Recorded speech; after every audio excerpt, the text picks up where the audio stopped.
2010년 가을, 강원도 산골 마을에서 일어난 일은 누구도 예상할 수 없었습니다. 정수기 필터를 교체하러 간 54세 여성 기사가 다시는 돌아오지 않았습니다. 오후 3시 12분 회사 서버에 마지막으로 기록된 작업 완료 시간. 그 뒤로 모든 것이 멈췄습니다. 차량은 사라졌고 연락은 끊겼습니다. 남겨진 건 펜션 앞 비탈에 떨어져 있던 작업용 장갑 한 장뿐이었습니다. 가족들의 필사적인 수색이 시작됐지만 산과 계곡만이 침묵할 뿐이었습니다.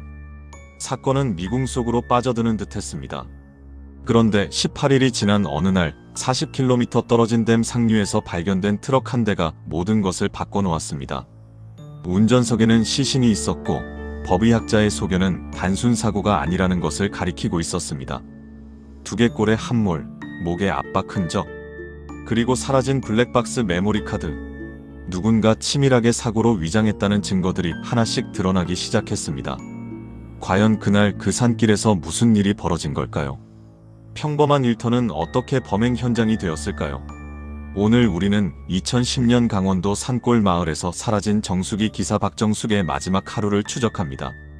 오늘 이야기를 탐정 미스터리에서 들려드립니다. 시작하기 전에 구독과 좋아요 부탁드립니다. 이런 미스터리 사건을 기록하고 전하는데 큰 힘이 됩니다. 2010년 10월 23일 토요일 아침 7시 40분 강원도 H시 외곽. 54세의 박정숙은 늘 그렇듯 회사 창고 앞에서 하루를 시작했습니다. 시동을 걸고 정수기 필터 박스를 차에 싣고 고객 주소가 찍힌 PDA를 켜서 오늘의 일정을 확인했습니다. 이날 그녀의 동선은 평소보다 조금 길었습니다. 읍내 아파트 3곳, 강변 카페, 계곡 옆 여인숙 2곳, 그리고 마지막으로 산 중턱 너머에 위치한 푸른숲 펜션. 회사에서 가장 험한 코스 중 하나였습니다. 오늘도 혼자 올라가세요? 동료 기사가 장난처럼 묻자 박정숙은 작게 웃으며 대답했습니다. 이제 산길이 더 편해. 도시보다 사람들 말이 더 따뜻하잖아. 그녀는 혼자 운전하는 1톤 트럭에 올라탔습니다. 창문을 열고 라디오를 켰습니다. 가을 햇살이 앞유리를 비추고 있었습니다. 지극히 평범한 출근길이었습니다. 오전 내내 일정은 순조로웠습니다. 9시 15분 읍내 빌라, 10시 2분 강변 카페, 11시 27분 여인숙. PDA에는 분 단위로 작업 완료 시간이 자동 저장되었습니다. 여인숙 주인은 그녀에게 커피를 한 잔 건넸습니다. 매번 똑같이 꼼꼼하시네요. 박정숙은 그 자리에 서서 커피를 대충 마신 뒤 다음 장소로 향했습니다. 시간을 아껴야 했습니다. 마지막 장소가 멀었기 때문입니다. 점심 무렵 그녀는 차 안에서 김밥을 꺼내 먹으며 마지막 방문지를 다시 확인했습니다. 푸른숲 펜션 신규 설치 고객, 설치 시간 오후 2시 예정. 산 중턱 너머, 내비게이션에도 제대로 나오지 않는 곳이었습니다. PDA 화면에는 한 줄의 메모가 남아 있었습니다. 고객이 까다로울 수 있음. 누가 남긴 메모인지는 알 수 없었습니다. 오후 1시 10분. 차는 점점 좁고 꼬불꼬불한 산길로 들어섰습니다. 양옆으로 키 큰 소나무들이 늘어서 있었고 전봇대 사이로 가늘게 비포장 도로가 이어졌습니다. 오래된 여인숙과 소규모 펜션들이 띄엄띄엄 보였습니다. 간판은 낡았고 주차장은 텅 비어 있었습니다. 성수기가 지난 산골 마을의 풍경이었습니다. 박정숙은 창밖을 보며 생각했습니다. 이런 곳까지 정수기가 필요할까? 하지만 일은 일이었습니다. 고객이 있는 곳이라면 어디든 가야 했습니다. 10년 넘게 이 일을 해온 그녀에게 산길은 낯설지 않았습니다. 다만 조금 외로울 뿐이었습니다. 오후 1시 40분쯤 차는 더 좁은 길로 접어들었습니다. 이제 맞은편에서 차가 오면 비켜서야 할 정도의 폭이었습니다. 낙엽이 도로 위에 수북이 쌓여 있었고 바람에 나뭇가지가 흔들렸습니다. 그녀는 속도를 줄였습니다. 돌부리에 타이어가 긁히는 소리가 들렸습니다. 그리고 마침내 길 끝에 낡은 나무 간판 하나가 보였습니다. 푸른숲 펜션. 페인트가 벗겨진 글씨, 그 아래로 비탈진 주차장과 2층짜리 건물이 서 있었습니다. 건물은 생각보다 오래되어 보였습니다. 외벽은 시멘트가 그대로 드러나 있었고 창문 몇 개는 커튼이 쳐져 있었습니다. 박정숙은 차를 세우고 시동을 껐습니다. 주변은 고요했습니다. 새소리도 사람 소리도 들리지 않았습니다. 그녀는 조수석에서 공구 가방을 꺼내고 트럭 뒤에서 정수기 박스를 내렸습니다. 무거웠지만 익숙한 무게였습니다. 펜션 입구로 다가가자 문이 반쯤 열려 있었습니다. 그녀는 초인종을 눌렀습니다. 벨소리가 울렸지만 아무도 나오지 않았습니다. 잠시 기다린 뒤 그녀는 안으로 목소리를 냈습니다. 안녕하세요. 정수기 설치하러 왔습니다. 몇 초 뒤 안쪽에서 발소리가 들렸습니다. 무겁고 느린 발걸음이었습니다. 문이 활짝 열리며 40대 중반으로 보이는 남자가 나타났습니다. 얼굴은 무표정했고 눈빛은 차가웠습니다. 늦었네요. 남자의 첫 마디는 인사가 아니었습니다. 박정숙은 손목 시계를 확인했습니다. 오후 1시 58분. 예정 시간보다 2분 일찍 도착한 상태였습니다. 예약 시간이 2시인데요. 그녀의 목소리는 침착했습니다. 하지만 남자는 고개를 저었습니다. 아니, 오늘 오전으로 바뀐 거 아니었어요? 박정숙은 PDA를 다시 확인했습니다. 화면에는 여전히 1400이라고 적혀 있었습니다. 뭔가 엇갈린 것이었습니다. 그녀는 작게 한숨을 쉬었습니다. 이런 일은 가끔 있었습니다. 고객과 회사 사이의 소통 오류. 그녀가 책임질 일은 아니었지만 결국 현장에서 설명해야 하는 사람은 그녀였습니다. 죄송합니다. 제가 받은 일정은 오후 2시인데 확인해보고 바로 설치 도와드리겠습니다. 남자는 대답 없이 뒤로 물러섰습니다. 그녀는 짐을 들고 펜션 안으로 들어갔습니다. 안은 어두웠습니다. 창문이 작아서 햇빛이 잘 들지 않았고 전등도 꺼져 있었습니다. 거실 한쪽에는 낡은 소파와 테이블이 놓여 있었고 벽에는 오래된 산 풍경 사진이 걸려 있었습니다. 어디에 설치하면 될까요? 그녀가 묻자 남자는 부엌 쪽을 가리켰습니다. 그녀는 공구 가방을 바닥에 내려놓고 정수기를 설치할 위치를 살폈습니다. 싱크대 옆 벽면, 배관 연결이 가능한 위치였습니다. 작업 자체는 어렵지 않았습니다. 하지만 뭔가 이상했습니다. 공기가 무거웠습니다.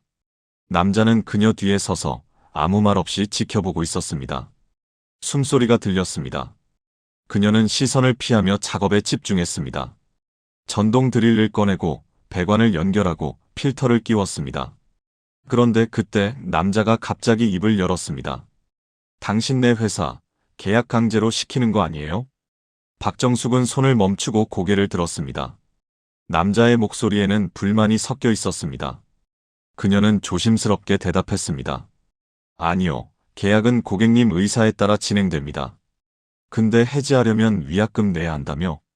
그녀는 이미 수십 번 해온 대답을 반복했습니다. 약정 기간이 있으셔서 그런 겁니다. 서류상에 명시되어 있고요. 남자는 코웃음을 쳤습니다. 그리고 더 이상 말하지 않았습니다. 하지만 분위기는 더 차갑게 식어갔습니다. 박정숙은 마음속으로 생각했습니다. 빨리 끝내고 나가자. 이런 고객은 처음이 아니었습니다. 참고 넘기면 됐습니다. 오후 2시 10분쯤 설치가 거의 끝났습니다. 그녀는 정수기 전원을 켜고 물이 제대로 나오는지 확인했습니다. 차가운 물이 흘러나왔습니다. 이상 없었습니다. 그녀는 서류를 꺼내 남자에게 건넸습니다. 서명해 주시면 됩니다. 남자는 서류를 받지 않았습니다. 그냥 팔짱을 끼고 서 있었습니다. 그리고 묻습니다. 이거 설치비 따로 받는 거죠? 아니요, 무료 설치입니다. 그럼 매달 나가는 돈은? 그녀는 계약서를 펼쳐 보여주며 설명했습니다. 하지만 남자는 듣지 않았습니다. 오히려 목소리를 높였습니다. 이런 식으로 사람 잡는 거잖아. 팀장한테도 얘기했다고. 박정숙은 그 말에 잠시 멈칫했습니다. 팀장? 그녀는 무슨 말인지 이해할 수 없었습니다. 하지만 상황은 점점 이상하게 흘러가고 있었습니다. 남자의 얼굴은 굳어 있었고 주먹은 떨리고 있었습니다. 그리고 바로 그 순간 오후 2시 12분 그녀의 PDA의 마지막 작업 완료 시간이 자동으로 기록되었습니다. 서버에 전송된 마지막 데이터였습니다. 그 뒤로 박정숙의 모든 흔적이 끊겼습니다.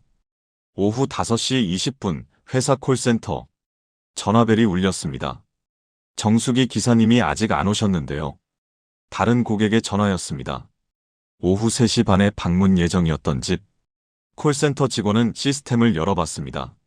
화면에는 박정숙의 상태가 여전히 작업 중으로 떠 있었습니다. 마지막 업데이트 시간은 오후 2시 12분. 그 이후로 아무런 변화가 없었습니다. 죄송합니다. 확인해보고 다시 연락드리겠습니다. 직원은 박정숙의 휴대전화로 전화를 걸었습니다. 신호음만 길게 울렸습니다. 한 번, 두 번, 세 번. 받지 않았습니다. 이상했습니다. 박정숙은 10년 넘게 현장을 돌며 한 번도 전화를 받지 않은 적이 없는 사람이었습니다. 같은 시각, 박정숙의 집. 남편 역시 전화기를 들고 있었습니다. 여보, 오늘 좀 늦네. 그는 혼잣말처럼 중얼거리며 아내의 번호를 눌렀습니다. 역시 신호음만 울렸습니다. 처음에는 대수롭지 않게 생각했습니다. 산골은 전파가 약할 수 있으니까. 하지만 시간이 지나도 연락이 없자 불안이 스며들기 시작했습니다. 저녁 7시. 회사 팀장 최기석은 상황을 보고받았습니다. 그는 직접 박정숙의 PDA 위치 정보를 조회했습니다. 마지막 접속 시간 오후 2시 12분. 마지막 데이터 전송 위치는 산길 중간 기지국. 그 이후로 통신 기록이 완전히 끊겨 있었습니다. 배터리가 나간 건가? 팀장은 가볍게 생각하려 했습니다. 하지만 마음 한구석이 불편했습니다. 박정숙은 항상 여분 배터리를 챙기는 사람이었습니다. 게다가 남편에게도 연락이 닿지 않는다는 건 평소 패턴과 달랐습니다. 저녁 8시, 팀장은 다른 동료 기사 2명에게 연락했습니다. 혹시 정숙 씨 오늘 본 사람 있어? 모두 고개를 저었습니다. 마지막으로 본 건 아침 출근 시간이었습니다. 그 이후로 아무도 그녀를 보지 못했습니다. 밤 8시 30분. 남편은 결국 회사 사무실로 찾아갔습니다. 그의 얼굴은 창백했고 손은 떨리고 있었습니다. 원래 늦어도 문자 한 줄은 보내는 사람이에요. 이렇게 연락이 안 되는 건 처음입니다. 그의 목소리는 가라앉아 있었지만 절박함이 묻어났습니다. 팀장과 남편은 함께 경찰서로 향했습니다. 경찰서 민원실은 조용했습니다. 형광등 불빛 아래 담당 경찰관이 그들의 이야기를 들었습니다. 실종 신고하러 오셨습니까? 예, 아내가 오늘 오후부터 연락이 안 됩니다. 경찰관은 신중한 표정을 지었습니다. 아직 밤이니까요. 산길 어딘가에서 차량 고장일 수도 있습니다. 내일 아침까지 기다려보시죠. 하지만 남편은 고개를 저었습니다. 아닙니다. 이 사람은 그런 사람이 아닙니다. 무슨 일이 있어도 연락하는 사람이에요. 팀장도 거들었습니다. 박정숙의 근무 패턴, 성실함, 그리고 오늘 일정의 이상함을 설명했습니다. 통신이 완전히 끊긴 시각, 마지막 방문지의 위치, 그리고 그 이후의 공백. 경찰관은 이야기를 들으며 메모를 적었습니다. 그리고 천천히 고개를 끄덕였습니다. 일단 접수는 하겠습니다. 마지막 방문지가 어디라고 하셨죠? 푸른숲 펜션입니다. 경찰관은 그 이름을 적었습니다. 그리고 전화기를 들었습니다. 같은 시각, 푸른숲 펜션. 서진우는 어두운 거실에 홀로 앉아 있었습니다. 창밖은 이미 깊은 밤이었습니다. 그의 앞에는 꺼진 핸드폰이 놓여 있었습니다. 그는 팔짱을 낀 채 창밖을 바라보고 있었습니다. 숲은 고요했고 바람 소리만 들렸습니다. 전화벨이 울렸습니다. 집 전화였습니다. 서진우는 잠시 망설이다 수화기를 들었습니다. 여보세요. 푸른숲 펜션 맞습니까? 경찰서입니다. 그의 손이 약간 떨렸습니다. 하지만 목소리는 침착했습니다. 네, 그렇습니다. 오늘 오후에 정숙이 설치 기사님 방문하셨습니까? 서진우는 잠시 침묵했습니다. 1초, 2초. 그리고 대답했습니다. 아니요. 오늘은 아무도 안 왔습니다. 예약이 되어 있었다고 들었는데요. 예약은 했는데 안 왔어요. 길을 잃었나 보죠. 그의 말은 단정적이었습니다. 경찰관은 메모를 더 적었습니다. 그리고 통화를 끝냈습니다. 경찰 기록에는 짧게 한 줄이 남았습니다. 목소리에 약간의 긴장 감지. 서진우는 수화기를 내려놓았습니다. 그리고 다시 창밖을 바라봤습니다. 그의 얼굴은 그림자에 가려져 있었습니다. 밤 11시. 첫 야간 수색이 시작되었습니다. 순찰차 2대가 산길 입구부터 천천히 올라갔습니다. 헤드라이트가 양옆 숲을 비췄습니다. 경찰관들은 갓길, 비탈, 계곡 옆을 하나하나 살폈습니다. 아무것도 보이지 않았습니다. 차의 흔적도 사고의 흔적도 단지 어둠과 안개, 그리고 낙엽만이 바람에 흩날릴 뿐이었습니다. 순찰차는 푸른숲 펜션 앞에 잠시 멈췄습니다. 경찰관은 창문으로 펜션을 바라봤습니다. 1층 거실에 불이 켜져 있었습니다. 그 안에 누군가의 그림자가 움직이는 것 같았습니다. 하지만 확실하지 않았습니다. 일단 내려가죠. 내일 다시 올라와서 제대로 수색합시다. 순찰차는 천천히 산을 내려갔습니다. 밤은 더 깊어졌습니다. 남편은 집으로 돌아오지 않았습니다. 그는 회사 사무실 소파에 앉아 밤을 지샜습니다. 핸드폰을 손에 쥔 채 아내의 전화를 기다렸습니다. 하지만 전화는 오지 않았습니다. 새벽 4시쯤 그는 창밖을 바라보며 중얼거렸습니다. 어디 있는 거야, 여보? 그의 눈가는 붉게 충혈되어 있었습니다. 다음 날 아침 8시. 해가 떴지만 산골은 여전히 차가웠습니다. 경찰, 소방대원, 자원봉사자, 그리고 회사 동료들이 마을회관 앞에 모였습니다. 수색의 목표는 명확했습니다. 1톤 트럭을 찾는 것. 차량만 찾으면 최소한 사고인지 실종인지 구분할 수 있었습니다. 수색팀은 산길을 따라 올라가기 시작했습니다. 양옆으로 띄엄띄엄 흩어진 여인숙과 폐업한 펜션들을 하나씩 확인했습니다. 어제 낮에 1톤 트럭 못 보셨습니까? 여인숙 주인들은 대부분 고개를 저었습니다. 낯선 차는 금방 눈에 띄는데 어제는 못 봤어요. 트럭 소리라도 들으셨습니까? 글쎄요. 이 동네가 워낙 조용해서 차 소리 나면 다 들리는데 말이죠. 수색은 점점 위로 올라갔습니다. 하지만 아무런 단서도 발견되지 않았습니다. 점심 무렵 한 소방대원이 작은 비탈 아래에서 무언가를 발견했습니다. 그는 동료를 불렀습니다. 여기 좀 봐. 낙엽과 흙 사이에 회색 천 조각이 묻혀 있었습니다. 소방대원은 조심스럽게 그것을 집어들었습니다. 천에는 작은 로고가 찍혀 있었습니다. 정수기 회사 마크였습니다. 작업용 장갑이었습니다. 이거 박정숙 씨 거 맞습니다. 동료 기사가 확인했습니다. 장갑의 위치는 푸른숲 펜션에서 직선거리로 약 300m 떨어진 숲길 옆이었습니다. 주변을 더 살폈지만 타이어 자국도 미끄러진 흔적도 없었습니다. 장갑만 덩그러니 떨어져 있었습니다. 누가 일부러 버린 것 같진 않고요. 끌려가다가 떨어진 느낌입니다. 소방대원의 말은 주관적이었지만 현장의 이상함은 분명했습니다. 경찰은 장갑을 증거물로 수거했습니다. 같은 날 오후 언론 첫 기사가 인터넷 포털에 올라왔습니다. 강원도 산골에서 50대 여성 정수기 기사 실종. 기사에는 박정숙의 얼굴 사진이 실렸습니다. 밝게 웃고 있는 모습이었습니다. 남편이 제공한 사진이었습니다. 댓글이 달리기 시작했습니다. 산에서 길 잃은 거 아닐까요? 혼자 산길 다니는 게 위험하긴 하죠. 회사가 야근비 안 주려고 숨기는 거 아니냐? 남편은 그 댓글들을 보며 주먹을 쥐었습니다. 하지만 아무 말도 할 수 없었습니다. 그저 아내를 찾는 것만이 중요했습니다. 수색 사흘째. 경찰은 푸른숲 펜션 주변을 집중적으로 조사하기 시작했습니다. 서진우는 펜션 앞마당에서 경찰을 맞았습니다. 그의 표정은 피곤해 보였습니다. 그날 오후에 손님 계셨습니까? 예약 손님 한 팀 있었습니다. 저녁에 들어와서 하룻밤 묵고 갔어요. 정수기 기사는요? 아까도 말씀드렸잖아요.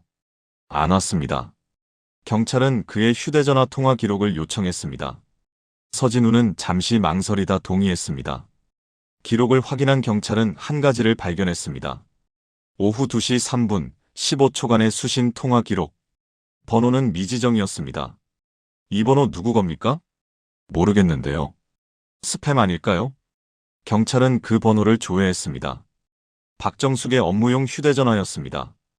이 번호가 실종자 번호입니다. 서진우의 얼굴이 굳었습니다. 그는 잠시 침묵하다 입을 열었습니다. 아, 그랬나요? 전화 와서 받긴 했는데 바로 끊겼어요. 잡음이 심해서 무슨 말인지 못 알아들었습니다. 그런데 왜 처음엔 안 왔다고 하셨습니까? 기억이 잘 안 나서요. 그날 손님들 받느라 바빴거든요. 경찰의 눈빛이 날카로워졌습니다. 그리고 펜션 안을 살펴봐도 되겠냐고 물었습니다. 서진우는 고개를 끄덕였습니다. 하지만 그의 손은 주머니 속에서 떨리고 있었습니다. 경찰은 펜션 내부로 들어갔습니다. 거실, 부엌 객실을 하나하나 살폈습니다. 바닥은 깨끗했고 가구들은 정돈되어 있었습니다. 너무 깨끗했습니다. 언제 청소하셨습니까? 그저께요. 손님 받기 전에 항상 청소합니다. 그날 오후에도 청소하셨습니까? 서진우는 잠시 망설였습니다. 기억이 잘 안 나는데요. 경찰은 부엌 싱크대를 살폈습니다. 배수구 주변 벽면, 바닥 타일 틈새. 육안으로는 아무것도 보이지 않았습니다. 수색은 펜션 바깥으로 이어졌습니다. 낙엽이 수북이 쌓인 뒷마당 비탈길을 따라 올라가자 한 경찰관이 발을 멈췄습니다. 여기 좀 보세요. 땅 위에 희미한 타이어 자국이 남아 있었습니다. 폭은 소형 트럭 정도였습니다. 자국은 비탈 아래에서 위로 올라가다가 다시 꺾여서 옆 숲길로 이어지고 있었습니다. 이 자국 언제 생긴 겁니까? 서진우는 어깨를 으쓱했습니다. 모르겠습니다. 여기 가끔 다른 차들도 지나다니거든요. 경찰은 타이어 자국을 사진으로 기록했습니다. 그리고 석고를 부어 흔적을 떴습니다. 수색 나흘째 수색견이 투입됐습니다. 개들은 박정숙의 작업복 냄새를 맡고 산길을 따라 움직였습니다. 하지만 개들은 푸른 숲 펜션 앞에서 멈췄습니다. 주차장을 빙빙 돌다가 펜션 뒤편 비탈로 향했습니다. 그리고 타이어 자국이 발견된 지점에서 짖기 시작했습니다. 여기서 뭔가 강한 냄새를 감지한 것 같습니다. 훈련사의 말이었습니다. 경찰은 그 지점을 더 집중적으로 조사했지만 더 이상의 증거는 나오지 않았습니다. 그날 저녁 경찰은 주변 여인숙 주인들을 불러 조사했습니다. 그날 오후에 트럭 소리 들으신 분 계십니까? 한 여인숙 주인이 손을 들었습니다. 2시쯤 됐을 거예요. 차 한 대 지나가는 소리 들었어요. 위쪽으로 올라가는 것 같았는데. 그 뒤로는요? 글쎄요. 기억이 잘 안 나네요. 오후에 차 소리를 들었다는 사람은 여럿 있었지만 정확한 시간을 기억하는 사람은 없었습니다. 하지만 한 가지 이상한 점이 있었습니다. 저녁 무렵 차가 산을 내려가는 소리를 들었다는 사람이 아무도 없었다는 것입니다. 보통 올라갔으면 내려오잖아요. 근데 그날은 내려가는 차 소리를 못 들었어요. 그 말은 중요한 의미를 담고 있었습니다. 만약 박정숙의 트럭이 펜션까지 올라갔다면 그녀가 운전해서 내려갔거나 다른 누군가가 트럭을 움직였다는 뜻이었습니다. 수색 일주일째, 언론 보도가 커졌습니다. TV 뉴스에서도 사건을 다루기 시작했고 기자들이 마을로 몰려왔습니다. 남편도 인터뷰에 응했습니다. 제발 아내를 찾아주세요. 정직하게 일만 하던 사람입니다. 그의 눈가는 푹 꺼져 있었고 목소리는 갈라져 있었습니다. 화면 아래 댓글창에는 갖가지 추측이 올라왔습니다. 가족에게는 또 다른 상처였습니다. 수색 열흘째, 경찰은 서진우를 다시 불러 조사했습니다. 이번에는 경찰서 조사실에서였습니다. 다시 한번 확인하겠습니다. 그날 오후 박정숙 씨와 통화하셨습니까? 서진우는 잠시 망설이다 고개를 끄덕였습니다. 네. 전화 받았습니다. 그런데 왜 처음에는 아니라고 하셨습니까? 겁났어요. 괜히 의심받을까봐. 그럼 박정숙 씨는 펜션에 도착했습니까? 서진우는 다시 침묵했습니다. 5초, 10초. 마침내 그가 입을 열었습니다. 잠깐 왔었습니다. 근데 정숙이 설치하기 어렵다고 해서 그냥 돌아갔어요. 왜 어려웠습니까? 배관 위치가 안 맞았어요. 공사를 더 해야 한다고 하더라고요. 경찰은 서진우의 표정을 주시했습니다. 그의 이마에는 땀이 맺혀 있었고 다리는 미세하게 떨리고 있었습니다. 박정숙 씨가 몇 시에 펜션을 떠났습니까? 2시 반쯤요. 차는 어느 쪽으로 갔습니까? 산 아래로 내려갔죠. 직접 보셨습니까? 아니요. 소리만 들었습니다. 경찰은 메모를 적었습니다. 여인숙 주인들은 저녁 무렵 차가 내려가는 소리를 듣지 못했다고 했습니다. 서진우만이 들었다는 그 소리. 과연 진짜였을까요? 혹시 그날 다른 사람 펜션에 있었습니까? 손님 한 팀 있었습니다. 저녁에 체크인했어요. 연락처 알려주실 수 있습니까? 서진우는 수첩을 꺼내 번호를 적어줬습니다. 경찰은 그 번호로 전화를 걸었습니다.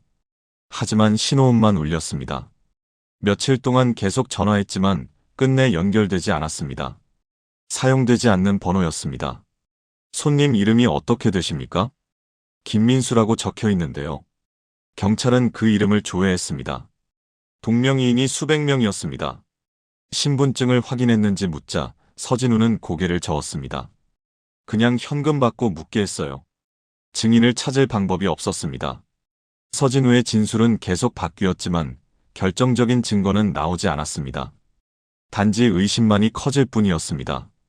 수색 2주째, 경찰은 범위를 더 넓혔습니다. 인근 계곡, 폐광, 임도까지 살펴봤지만 트럭은 발견되지 않았습니다.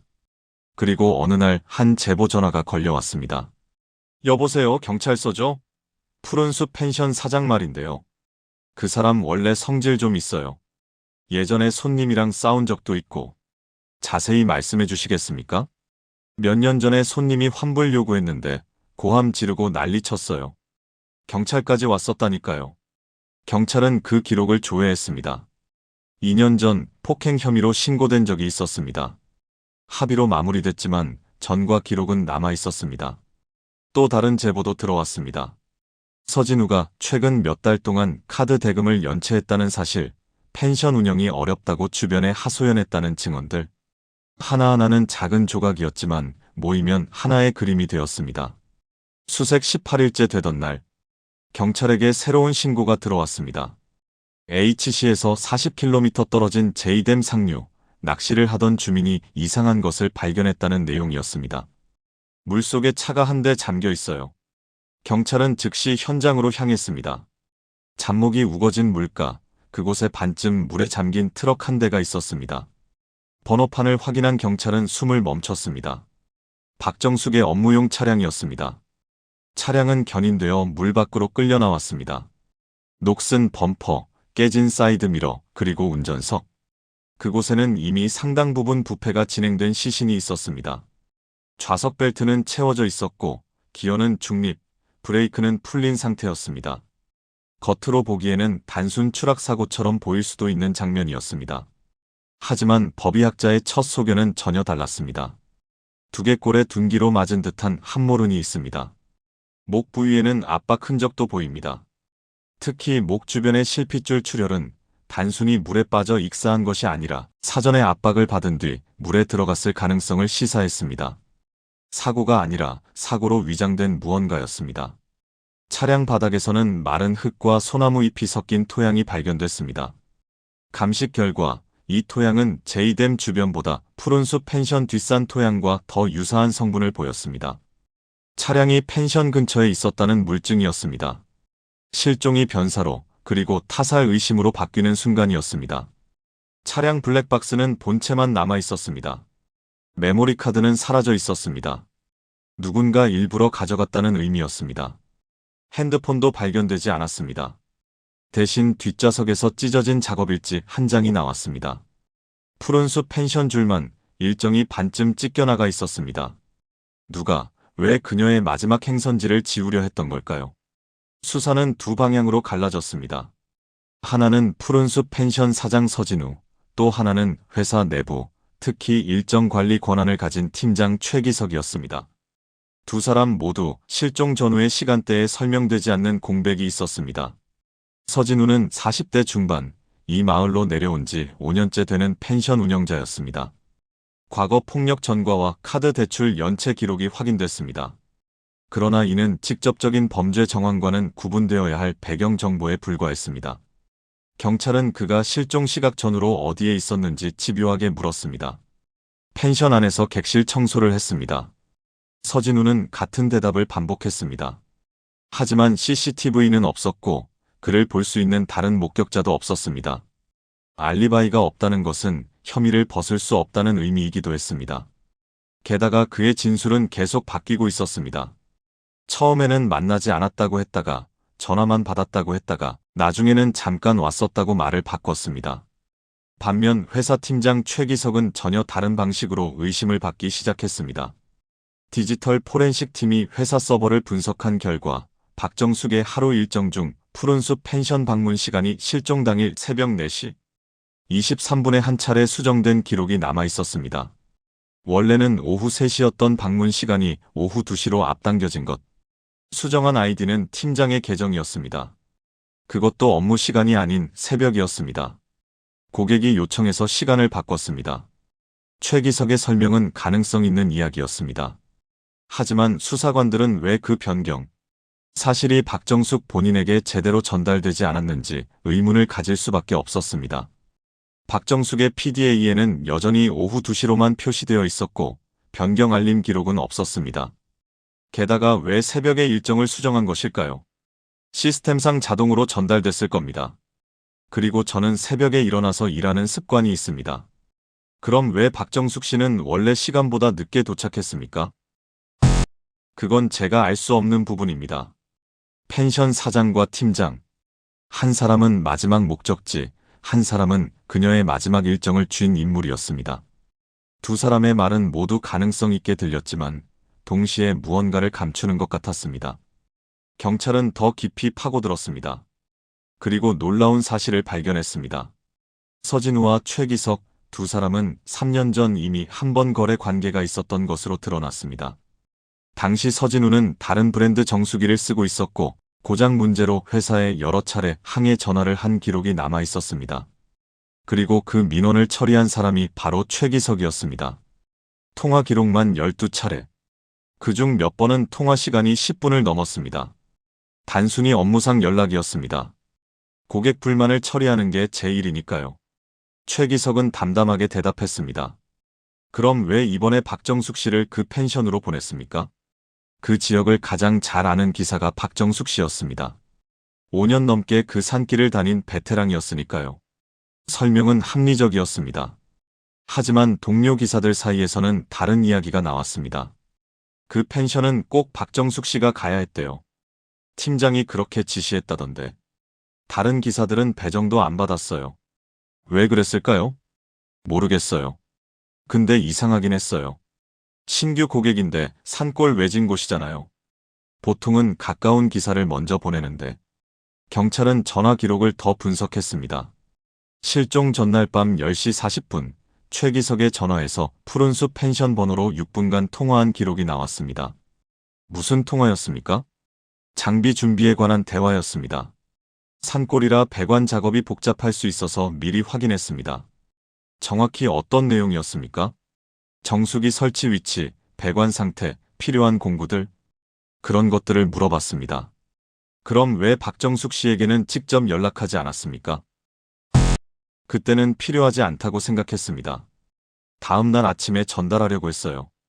녹취가 없는 이상 그의 주장을 반박할 방법은 없었습니다.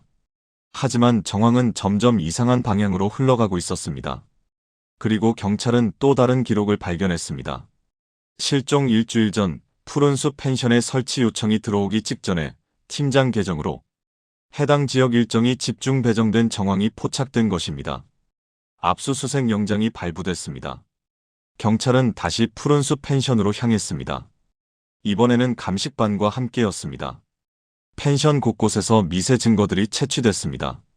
특히 펜션 뒤편 비탈길에서 발견된 타이어, 자국이 물가에서 발견된 트럭 타이어 패턴과 일치한다는 감정 결과가 나왔습니다. 폭, 깊이, 트레드 패턴 모두 동일했습니다. 실내에서는 희미한 혈흔 반응이 검출됐습니다. 거실 장판 모서리, 그리고 계단 난간 아래. 청소를 한 흔적이 있었지만 완전히 지워지지 않은 미세 혈흔이었습니다. 루미놀 반응이 나타난 곳은 총 3군데였습니다. DNA 분석 결과 박정숙의 혈액형과 일치하는 유전자형이 검출됐습니다.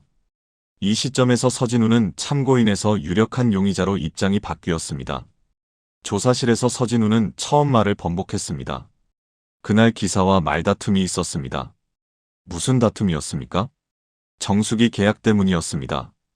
요금이 비싸다고 해지하고 싶다고 말했는데 그쪽에서 위약금 얘기만 하더라고요. 그래서요? 목소리가 좀 커졌습니다. 그런데 그 사람이 먼저 나가버렸어요. 혈흔은 어떻게 설명하시겠습니까? 서진우는 입술을 깨물었습니다. 모르겠습니다. 제 피일 수도 있고요. 본인 피라면 DNA 대조하면 되지 않습니까? 그는 더 이상 대답하지 않았습니다. 반면 최기석은 여전히 모든 혐의를 부인했습니다. 저는 그저 일정 관리만 했을 뿐입니다. 서진우와는 업무상 연락만 주고받았습니다. 그날 밤 통화 내용을 구체적으로 말씀해 주시겠습니까? 배관 위치, 설치 시간, 필요한 장비. 그런 내용이었습니다. 왜 그렇게 자세히 확인했습니까? 까다로운 고객이라고 들어서요. 누구한테 들었습니까? 기억이 잘 안 납니다. 아마 이전 민원 기록을 보고 알았던 것 같습니다. 그의 휴대전화 기지국 기록도 조회됐습니다. 실종 당일 오후, 그는 회사 사무실에 있었습니다. 적어도 물리적으로 현장에 있을 수는 없었습니다. 하지만 경찰은 한 가지 가능성을 열어두고 있었습니다. 공모. 최기석이 일정을 조작하고 서진우가 실행했을 가능성. 하지만 이를 입증할 직접적인 증거는 아직 없었습니다. 결정적인 증거는 서진우의 차량에서 나왔습니다. 트렁크에서 발견된 미세 섬유가 박정숙이 입었던 작업복의 섬유와 동일한 패턴을 보였다는 국과수 감정 결과였습니다. 그녀가 그의 차량에 실렸다는 물증이었습니다. 이제 질문은 하나로 좁혀졌습니다. 왜였을까요? 단순한 말다툼이 어떻게 죽음으로 이어진 걸까요? 그리고 정말 혼자서 한 일일까요? 부검 결과는 박정숙의 사망 원인을 경부 압박에 의한 질식 후 추락 가능성으로 적시했습니다. 두개골의 손상도 차량 추락 시 생긴 것인지 사전에 생긴 것인지 명확히 구분되지 않았지만 적어도 단순 운전 미숙에 의한 사고만으로 설명되기 어렵다는 의견이 첨부됐습니다. 국과수의 감정 결과가 서진우에게 전달된 그날 저녁, 그는 변호사를 통해 새로운 진술을 내놓았습니다. 완전한 자백은 아니었지만 처음으로 그날의 일부를 인정하는 내용이었습니다. 그날 오후 박정숙 씨가 펜션에 도착했습니다. 조사실 형광등 불빛 아래 서진우는 고개를 숙인 채 말했습니다. 예정보다 늦게 왔습니다. 저는 이미 예전부터 정수기 문제로 불만이 있었습니다. 물이 시원하지 않고 필터 교체 주기가 너무 짧고 요금도 비쌌습니다. 그의 목소리는 낮고 떨리고 있었습니다. 여러 차례 회사에 민원을 넣었지만 원하는 답을 얻지 못했습니다. 그래서 그날 직접 나온 기사에게 따지기로 했습니다. 어떻게 따졌습니까? 거실에서 이야기를 시작했습니다. 계약 해지하고 싶다고, 이런 식이면 사기라고 말했습니다. 박정숙 씨는 뭐라고 했습니까? 회사 규정을 설명했습니다. 계약 기간이 남아있어서 위약금을 내야 한다고, 해지하려면 서류 절차를 밟아야 한다고. 서진우는 잠시 말을 멈췄습니다. 숨을 깊게 들이쉬고 다시 이어갔습니다. 저는 화가 났습니다. 팀장한테도 얘기했다고, 이런 식으로 사람 잡는 거라고 소리쳤습니다. 그 말에 경찰은 귀를 기울였습니다. 팀장한테도 얘기했다. 이 발언은 최기석과의 사전 대화 가능성을 암시하는 부분이었습니다. 정확히 팀장과 무슨 대화를 나눴습니까? 예전에 민원 넣을 때요. 몇 년 전에 전화로 여러 번 통화했습니다. 그때 해지하고 싶다고 했는데 규정상 어렵다고 했어요. 그럼 이번에도 팀장과 사전에 연락했습니까? 아니요. 그냥 예전 일을 말한 겁니다. 경찰은 그의 표정을 주시했습니다. 뭔가 더 있는 것 같았지만 그는 입을 다물었습니다. 실랑이가 격해졌습니다. 저는 탁자를 내리쳤고 그 사람 어깨를 밀쳤습니다. 밀쳤다고요? 네. 그런데 그 사람이 중심을 잃고 넘어졌습니다. 머리를 장판에 부딪혔습니다. 그 다음은요? 깨우려고 했습니다. 흔들고 이름을 불렀습니다. 그런데 반응이 없었습니다. 그래서요? 서진우는 손으로 얼굴을 감쌌습니다. 당황했습니다. 어떻게 해야 할지 몰랐습니다. 목을 잡고 다시 깨우려고 했습니다. 목을 잡았다고요? 네. 근데 그냥 깨우려던 것뿐이었습니다. 맥박을 확인하려던 거였어요. 하지만 부검 결과에서 드러난 목의 압박 흔적은 단순한 깨우려던 동작으로 설명되기에는 깊고 길었습니다. 법의학자는 최소 1분 이상 지속적인 압박이 가해진 것으로 보인다고 소견을 밝혔습니다. 게다가 압박 위치는 기도와 경동맥 부위였습니다. 1분 이상 목을 눌렀다는 게 맞습니까? 기억이 잘 안 납니다. 패닉 상태였어요. 그 뒤로는 어떻게 하셨습니까? 밤이 될 때까지 거실에 그대로 뒀습니다. 무서웠습니다. 경찰에 신고해야 하는지 아니면 다른 방법이 있는지 생각했습니다. 신고는 하지 않으셨습니까? 못했습니다. 왜입니까? 겁났습니다. 제가 죽인 게 아닌데 사람들이 믿어줄까 싶었어요. 경찰은 메모를 적었습니다.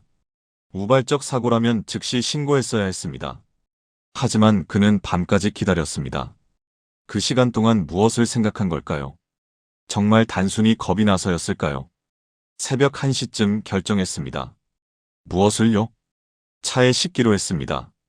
휴대폰과 가방을 챙기고 트럭 운전석에 앉혔습니다. 혼자서 했습니까? 네. 무겁지 않았습니까? 힘들었습니다. 하지만 할 수 있었습니다. 비닐로 싸서 끌었어요. 비닐이요? 창고에 있던 비닐이요. 피가 묻을까봐. 그의 진술은 점점 구체적으로 변했습니다. 처음에 우발이라는 단어가 무색할 정도로 이후의 행동은 치밀했습니다. 서진우는 계속 이어갔습니다.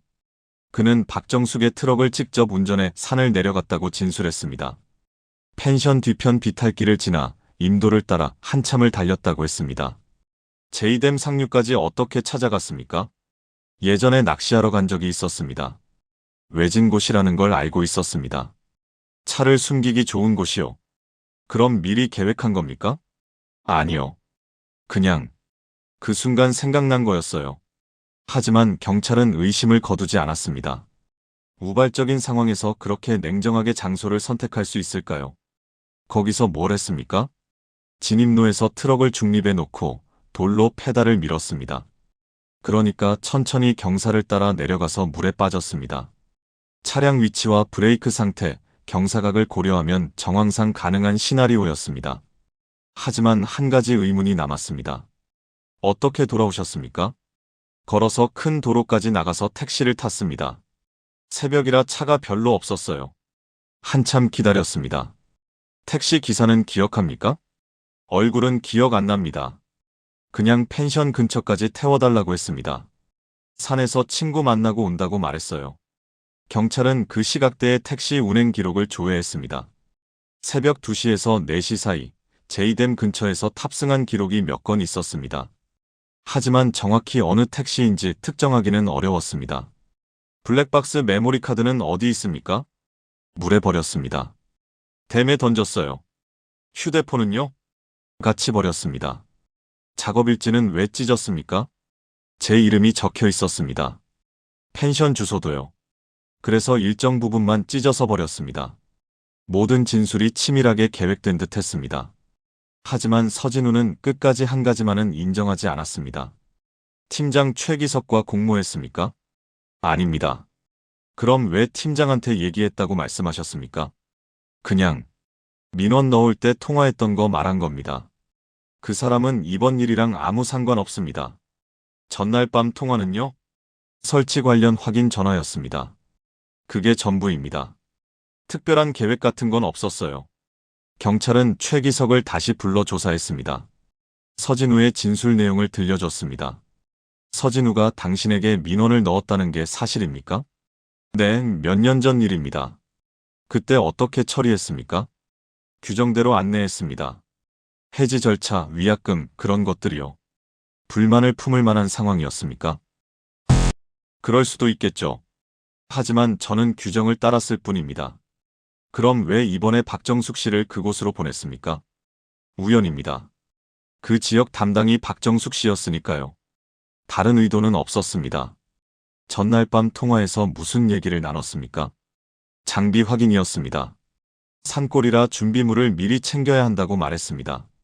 정말 그게 전부입니다. 최기석의 태도는 일관되게 침착했습니다. 긴장한 기색도 당황한 모습도 보이지 않았습니다. 경찰은 그의 휴대폰, 이메일, 회사 메신저를 모두 조회했습니다. 하지만 서진우와의 공모를 입증할 만한 대화나 증거는 발견되지 않았습니다.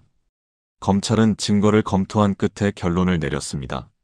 서진우는 살인 및 사체유기 혐의로 기소, 최기석은 증거 불충분으로 불기소 처분. 법원은 서진우에게 징역 22년을 선고했습니다.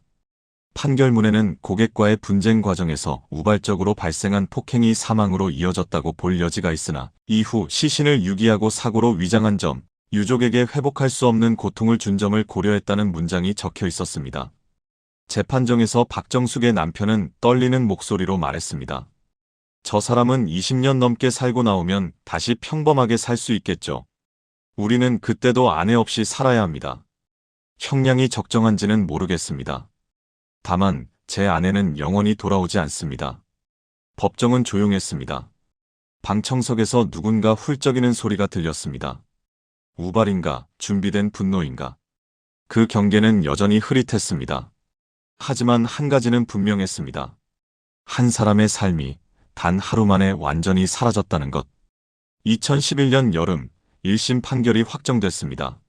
서진우, 징역 22년. 법정을 나서는 그의 뒷모습은 축 처져 있었습니다. 수갑을 찬 손, 고개를 숙인 어깨. 하지만 그 모습이 유족에게 위안이 되지는 않았습니다.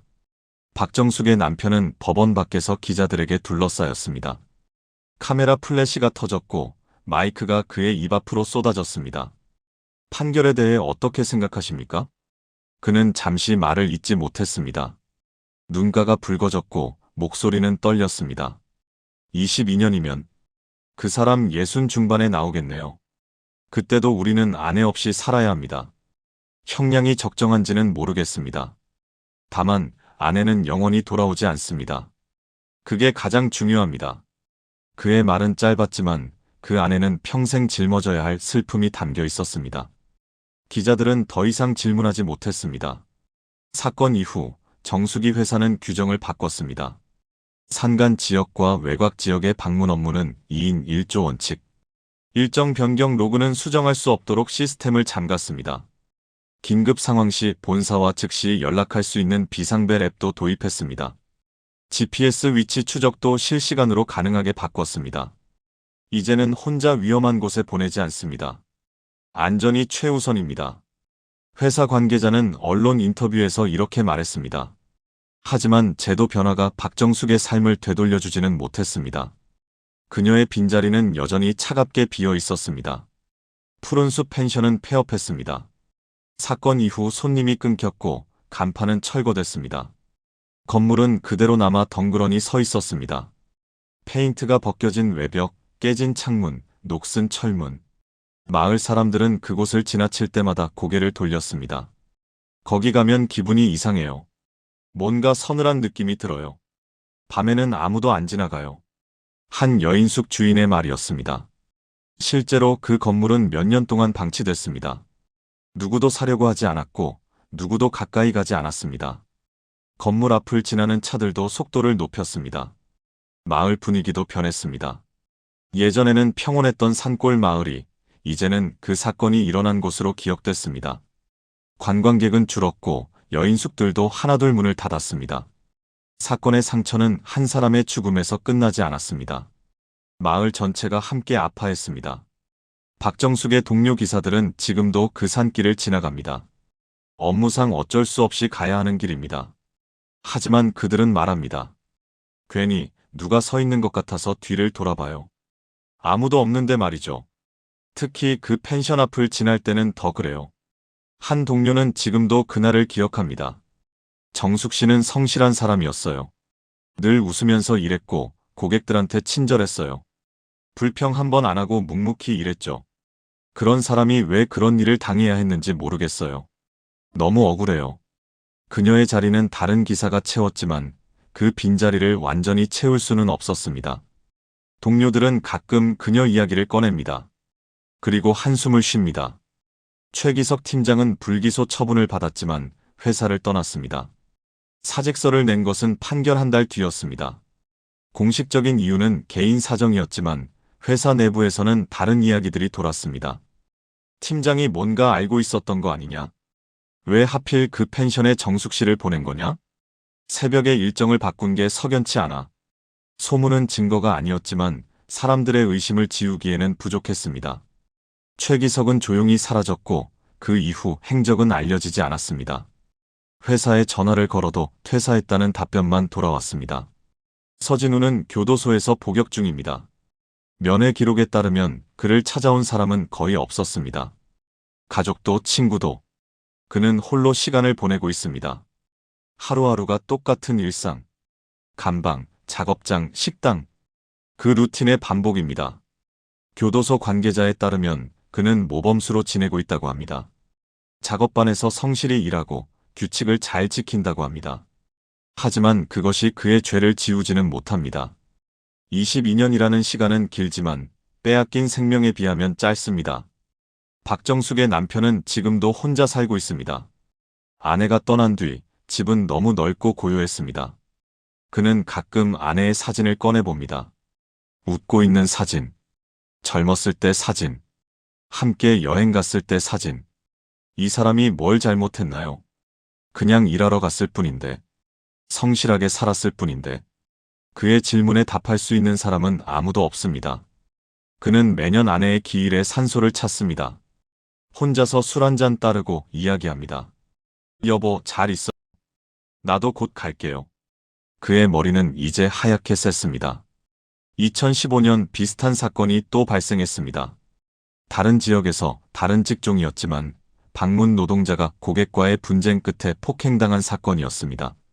다행히 그 노동자는 목숨을 건졌지만 사건은 사회의 경종을 울렸습니다. 고객과 노동자 사이의 권력 불균형이 문제입니다. 한 노동 전문가는 이렇게 지적했습니다. 방문 노동자는 혼자 낯선 곳에 갑니다. 위험 상황이 생겨도 즉시 도움을 받기 어렵습니다. 고객이 화를 내면 참아야 하고 무리한 요구를 해도 들어줘야 합니다. 구조적인 안전망이 필요합니다. 박정숙 사건 이후 몇몇 기업들은 안전교육을 강화했습니다. 위험 상황 대처법, 고객 응대 매뉴얼, 긴급 연락 체계. 하지만 여전히 많은 방문 노동자들은 혼자 일합니다. 산골, 외곽, 오래된 건물. 그들의 일터는 여전히 위험합니다. 제도는 바뀌었지만 현장은 여전합니다. 한 정수기 기사의 말입니다. 고객이 화를 내면 우리는 참아야 합니다. 고객이 무리한 요구를 해도 웃으면서 들어줘야 합니다. 그게 우리 일이니까요. 하지만 가끔 무섭습니다. 다음은 내가 될 수도 있다는 생각이 들 때가 있어요. 특히 혼자 외진 곳에 갈 때는요. 박정숙의 사건은 하나의 비극으로 끝났지만 그 안에는 여전히 해결되지 않은 질문들이 남아 있습니다. 첫째, 고객 민원과 영업 압박이 뒤섞인 현장에서 왜 책임은 가장 약한 위치의 현장 노동자에게만 쏟아지는가? 회사와 고객 사이에서 완충제 역할을 하는 노동자들은 과연 충분히 보호받고 있는가?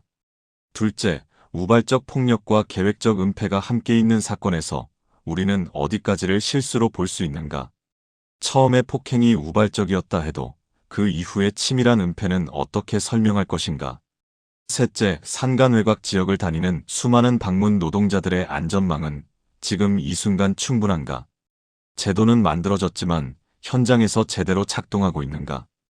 여전히 강원도의 그 산길은 그대로입니다. 펜션 간판만 사라졌을 뿐 돌계단과 숲길, 계곡 소리는 변하지 않았습니다. 하지만 그 길 위에서 한 사람의 삶이 어떻게 사라졌는지 우리는 기억해야 합니다. 그것이 다시는 누군가의 일터가 범행 현장이 되지 않도록 막는 최소한의 기록일 것입니다. 이 사건과 비슷한 경험이나 여전히 밝혀지지 않은 방문 노동자 관련 사건에 대한 제보가 있으시다면 방송국으로 익명 제보가 가능합니다. 작은 단서 하나가 또 다른 진실을 드러낼 수 있습니다. 오늘 이야기 잘 들으셨나요? 구독과 좋아요 부탁드립니다. 탐정 미스터리는 앞으로도 세상에서 잊혀졌던 그리고 반드시 잊어서는 안 되는 이야기를 전하겠습니다. 시청해주셔서 감사합니다.